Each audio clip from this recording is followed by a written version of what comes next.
ഇന്ന് ഒരു ബിരിയാണി കഥയാണ് കേട്ടോ. രാവിലെ തന്നെ കോരിച്ചൊഴിയുന്ന മഴയാണ്. അത് കണ്ടുകൊണ്ട് ഞാൻ ഉള്ളി അരിയുന്നത് നല്ല തലശ്ശേരി ഫ്രൈഡ് ചിക്കൻ ബിരിയാണി ഉണ്ടാക്കാനാണ് കേട്ടോ. അച്ചാച്ചനും ചിന്നപ്പനും ഉറക്കം എഴുന്നേറ്റ് വന്ന് പൂച്ചക്കുട്ടിക്ക് ബിസ്ക്കറ്റ് കൊടുത്തു. അതിൻ്റെ കൂടെ കളിക്കുന്ന തിരക്കിലാണ്. ചിന്നപ്പന് കഴിക്കാൻ കൊടുത്ത ബിസ്ക്കറ്റ് കൂടി ചിന്നപ്പൻ പൂച്ചക്കുട്ടിക്ക് കൊടുത്ത് അച്ചാച്ചനും മോനും കൂടി പൂച്ചക്കുട്ടിയോട് കളിക്കലാണ്.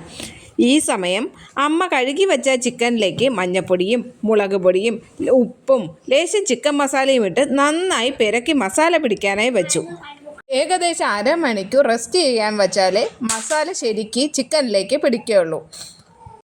പുറത്തിപ്പോഴും മഴയ്ക്ക് കുറവൊന്നും വന്നിട്ടില്ല കേട്ടോ. ഞാൻ അപ്പോഴേക്കും തക്കാളിയൊക്കെ അരിഞ്ഞ് സെറ്റാക്കിയിട്ടുണ്ട്. പിന്നെ ഞങ്ങളുടെ പരിപാടി ചിക്കൻ പൊരിക്കലാണ്. ചിക്കൻ കുട്ടന്മാർ എണ്ണയിൽ കിടന്ന് തുള്ളിച്ചാടുന്നത് കാണുന്നില്ലേ? മൂത്ത് പാകമായ ചിക്കൻ കുട്ടന്മാരെ മറ്റൊരു പാത്രത്തിലേക്ക് കോരിയിടുന്നുണ്ട്.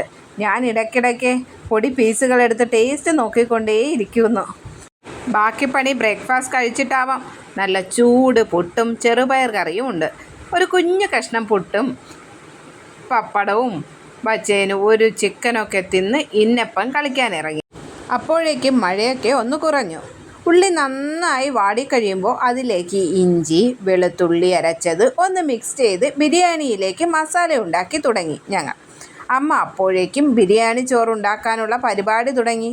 ചോറിലിടാനുള്ള ഉള്ളി വറുത്തത് കോരി നെയ്യിൽ കഴുകി വച്ച ബിരിയാണി അരി ഇട്ടൊന്ന് മൂപ്പിക്കുന്നുണ്ട്. പിന്നെ അപ്പോഴേക്കും വാടി വന്ന ഉള്ളിൽ തക്കാളിയും പച്ചമുളകും ഇട്ട് പിന്നെ മുളക് പൊടിയും മഞ്ഞൾപ്പൊടിയും ചിക്കൻ മസാലയും ഒക്കെ ഇട്ട് ബിരിയാണിക്ക് വേണ്ട മസാല സെറ്റാക്കി കൊണ്ടിരിക്കുകയാണ്.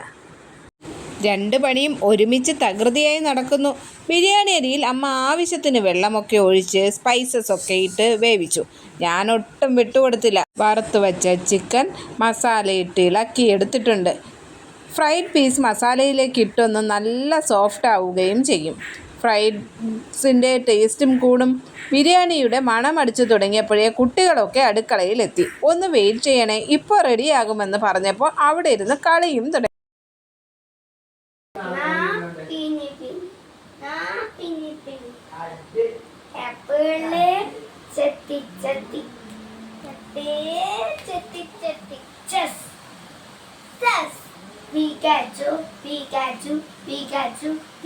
അത് കഴിഞ്ഞ് അമ്മയും ഇളയമ്മയും ചേർന്ന് ഞങ്ങൾക്ക് എല്ലാവർക്കുമുള്ള ബിരിയാണി പല പല പ്ലേറ്റുകളിലാക്കി.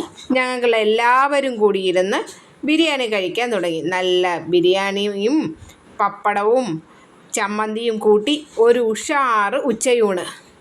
അപ്പോൾ അടുത്ത വീഡിയോ കാണാം. Tata bye bye, see U.